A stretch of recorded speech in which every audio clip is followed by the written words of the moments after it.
અને હવે વાત આણંદની. આણંદમાં મેઘરાજાની ધમાકેદાર બેટિંગ જોવા મળી છે. અનેક રસ્તાઓ બેટમાં ફેરવાયા છે. વાહન ચાલકો રાહદારીઓને અવરજવરમાં મુશ્કેલી અનુભવાઈ રહી છે. પાણી ભરાતા ટ્રાફિકની ગતિ પણ ધીમી પડી છે. તંત્રની પ્રી મોન્સૂન કામગીરી સામે સવાલ ઉઠી રહ્યા છે. તો આણંદથી આ તસવીરો આવી રહી છે. આણંદના લગભગ તમામ તાલુકાઓમાં વરસાદ છે, જેમાં સૌથી વધુ આણંદ, પેટલાદ અને બોરસદમાં 4 ઇંચ જેટલો વરસાદ ખાબક્યો છે, જ્યારે તારાપુરમાં 1.5 ઇંચ, સોજિત્રામાં 2.5 ઇંચ, જ્યારે ઉમરેઠમાં 2 ઇંચ જેટલો વરસાદ ખાબક્યો છે. આણંદથી સંવાદદાતા જનક જાગીરદાર જોડાયા છે. જનક, આણંદમાં કઈ જગ્યાએ પાણી ભરાવાના કારણે મુશ્કેલી ઊભી થઈ છે?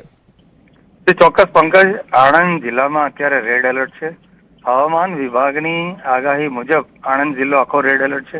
ગઈકાલથી જ આણંદ એડમિનિસ્ટ્રેશનનું વહીવટીતંત્ર કલેક્ટરનું કામે લાગ્યું છે અને એ આગાહી મુજબ આજે સવારથી જ વરસાદ ચાલુ થઈ ગયો હતો. લગભગ 7-7:30 થી સમગ્ર જિલ્લામાં વરસાદ છે. જોકે અત્યારે ચોક્કસ વરસાદ રોકાયો છે એટલે બંધ થઈ ગયો છે લગભગ.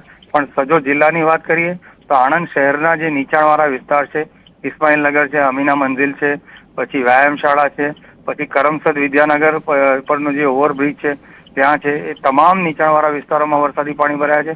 સાથે સાથે પેટલાદના જે નીચાણવાળા વિસ્તારો છે ત્યાં પણ પાણી ભરાયા છે.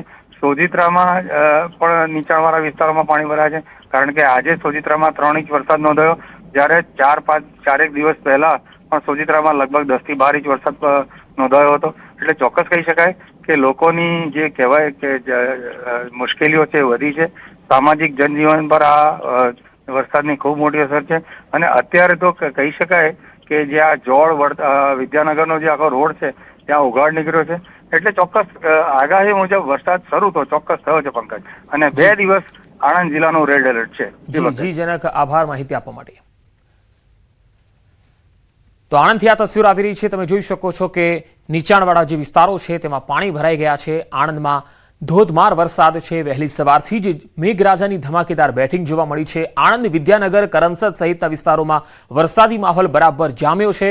પેટલાદ, બોરસદ, ઉમરેઠમાં પણ ધોધમાર વરસાદ. તારાપુર, ખંભાત, આંકલાવમાં પણ મેઘમહેર થઈ રહી છે.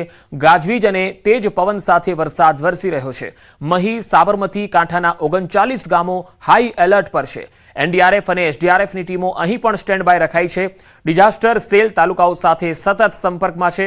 ફાયર, એમજીવીસીએલ અને વન વિભાગ સજ્જ છે. અધિકારીઓ અને કર્મચારીઓની 2 દિવસની રજાઓ રદ કરવામાં આવી છે. આંગણવાડીથી કોલેજ સુધી તમામ શૈક્ષણિક સંસ્થાઓ બંધ છે. જોખમી વિસ્તારોમાં ન જવા તંત્ર અપીલ કરી રહ્યું છે. સમગ્ર જિલ્લામાં તંત્ર એલર્ટ મોડ પર છે.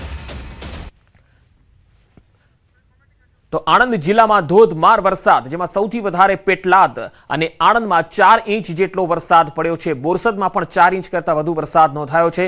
એ પણ સવારે 6 થી લઈને 10 વાગ્યાના આ ગાળામાં આ વરસાદ થયો છે. મહી અને સાબરમતી નદીના પાણી જે છે એ વધી શકે છે, જેના કારણે મહીસાગર, જે વાસદ અને વહેરા ખાડી પાસે જે મહીસાગર નદી વહે છે, તો ત્યાં નીચાણવાળા વિસ્તારો છે તેને એલર્ટ પણ આપવામાં આવ્યું છે. તો આણંદ જિલ્લામાં આજે વરસાદનું રેડ એલર્ટ છે. પેટલાદ તાલુકામાં વરસાદી માહોલ જામ્યો છે. વહેલી સવારથી જ અહીંયા વરસાદ ખાબક્યો છે. પેટલાદ શહેરના મુખ્ય બજારોમાં પાણી ભરાઈ ગયા છે, જેની તસવીરો પેટલાદથી આવી રહી છે. અનેક નીચાણવાળા વિસ્તારો પાણીમાં ગરકાવ થયા છે. 4 ઇંચ વરસાદને પગલે પેટલાદના મોટા ભાગના વિસ્તારોમાં પાણી જોવા મળી રહ્યું છે. તસવીરો આવી રહી છે આણંદથી.